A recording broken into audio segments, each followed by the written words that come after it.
Assalamualaikum Sobat Football United, ringan amatiran ala gue.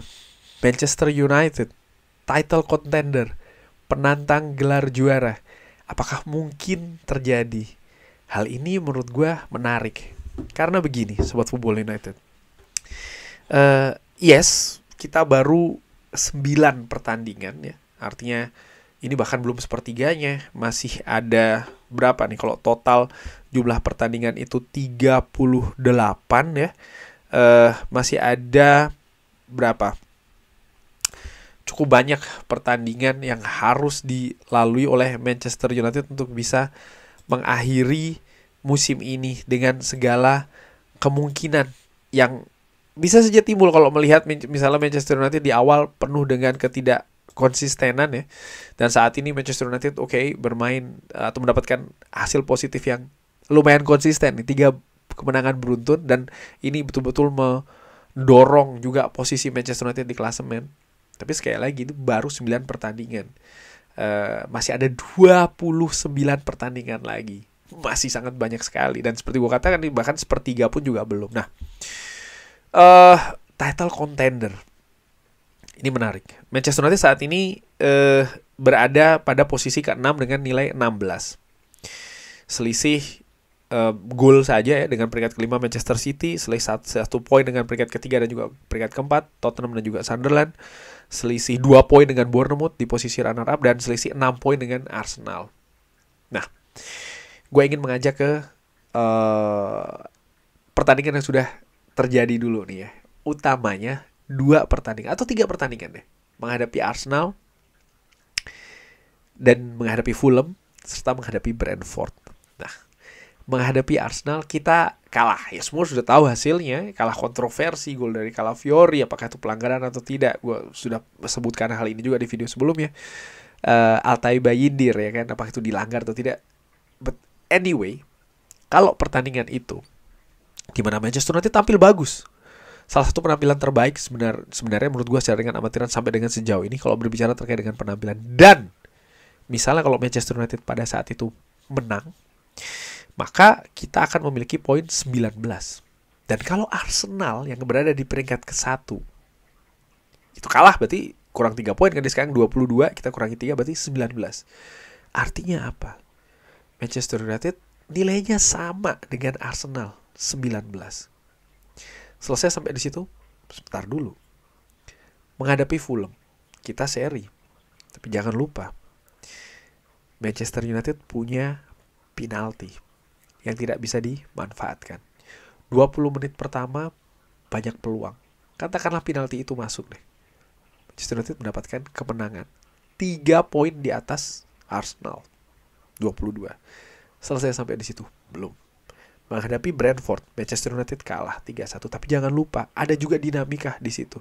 Di mana sebelum Brentford menciptakan gol ketiganya, Manchester United sempat juga mendapatkan penalti. Dan kalau Manchester United bisa mendapatkan hasil seri di Community Stadium di kandangnya dari Brentford, 1 poin didapatkan di sana. Dan ini memberikan posisi Manchester United yang berada di peringkat yang memungkinkan untuk juara.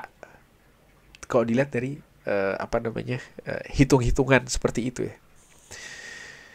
Tapi apakah sesimpel itu? Ternyata tidak. Bukan hanya terkait dengan realita bahwa Manchester United kalah di Brentford, seri menghadapi Fulham, kalah menghadapi Arsenal. Enggak. Gue bukan hanya itu saja sih, tapi juga realita yang lain gitu ya. Bahwa gue teringat filosofi Sir Alex Ferguson yang mengatakan bahwa untuk memenangkan kompetisi butuh lini belakang. Dan sampai dengan saat ini, di 9 pertandingan yang sudah terjadi, menurut gua lini belakang Manchester United masih jauh. Bukan hanya untuk menjadi juara, tapi bahkan untuk menjadi title contender. Faktanya demikian menurut gua. Manchester United sudah kebobolan 14 gol. Dan kalau dilihat dari kontestan lain di 6 besar, Manchester United adalah yang paling buruk. Dari 9 pertandingan yang Manchester United sudah lakukan, Kalau tidak salah ya, coba gue ingin lihat, Manchester United hanya sekali clean sheet, yaitu adalah ketika menghadapi Sunderland.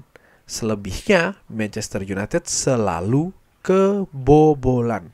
Dan ini sekali lagi menunjukkan ya bahwa lini belakang Manchester United kualitasnya masih belum sebagai kualitas klub atau tim yang berada di zona juara. Menurut gue secara amatiran seperti itu.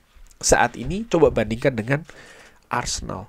Di 9 pertandingan, Arsenal baru kebobolan 3 gol. Angka ini bahkan angka yang Manchester United gawangnya kebobolan ya, ini hampir 5 kali lipat dari yang Arsenal derita. Coba bayangkan, hampir 5 kali lipat. Manchester United kebobolan 14. Arsenal 3 kali 5, 15. Jadi hampir 5 kali lipat dari apa yang angka Arsenal bobol.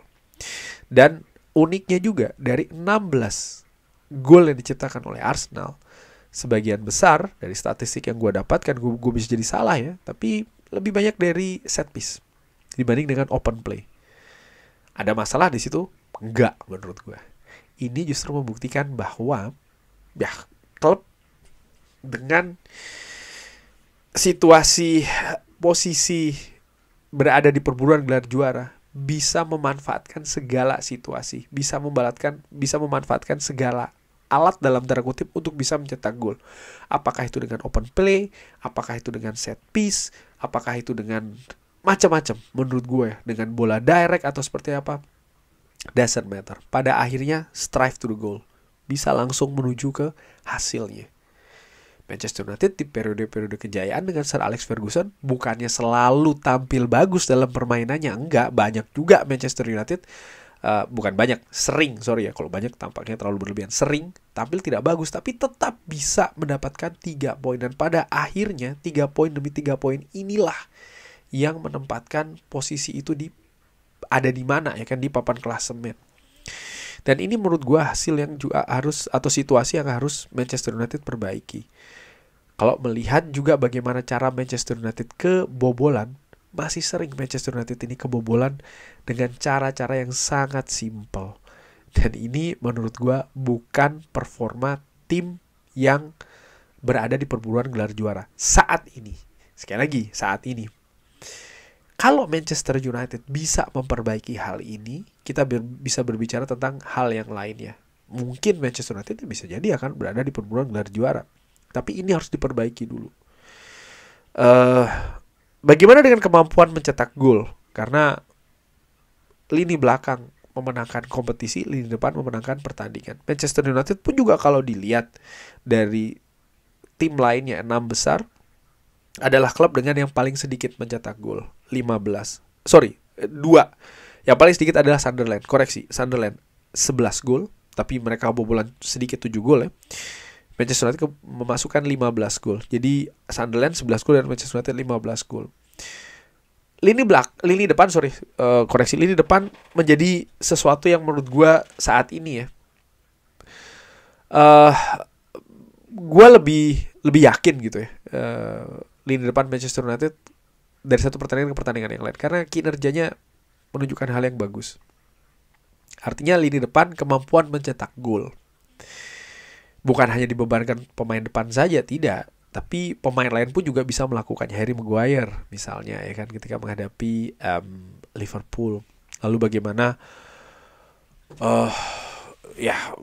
proses gol juga yang terjadi ketika menghadapi Brighton, di mana pemain bahkan bukan striker yang mencetak gol ya kan, karena bukan Benjamin Sesko, Mbeumo 2 gol, Cunha, dan bahkan Casemiro juga bisa mencetak gol. Jadi kemampuan Manchester United untuk mencetak gol kayaknya semakin baik gitu kalau menurut gue secara dengan amatiran. Tapi itu tadi, untuk bisa menjadi title contender, filosofinya adalah ya lini belakang ini harus baik, dan saat ini Manchester United tidak dalam posisi itu. Sebelum gue akhiri video ini, gue juga melihat ini ya dari Opta. Ada di mana saat ini Manchester United? Saat ini di Opta, kalau berbicara terkait dengan title contender ya, klub yang memiliki peluang menurut Opta yang paling besar untuk menjadi juara itu adalah Arsenal dengan 67,3%. Lalu setelahnya ada Manchester City dengan 12,4%, dan setelahnya ada Liverpool dengan 11%. Baru setelahnya ini tim dengan 1,6, 1,5, 1,4 ya, itu adalah Chelsea, Aston Villa, bahkan Bournemouth memiliki peluang juara 1,4%.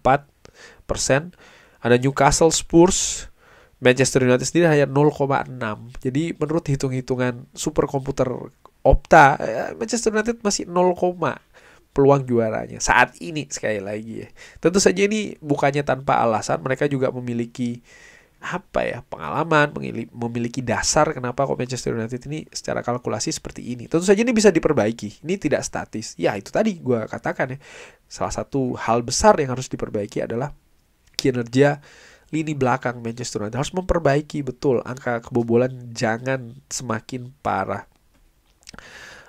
Jadi peluangnya hanya 0,6, dan ini justru berbanding terbalik dengan misalnya peluang Manchester United untuk berlaga di Champions League, di mana Manchester United memiliki 15% peluang untuk berlaga di Premier League. Jadi memang lebih make sense untuk Manchester United musim ini berada di perburuan zona Eropa dengan peluang berada di Europa League juga 7,83%.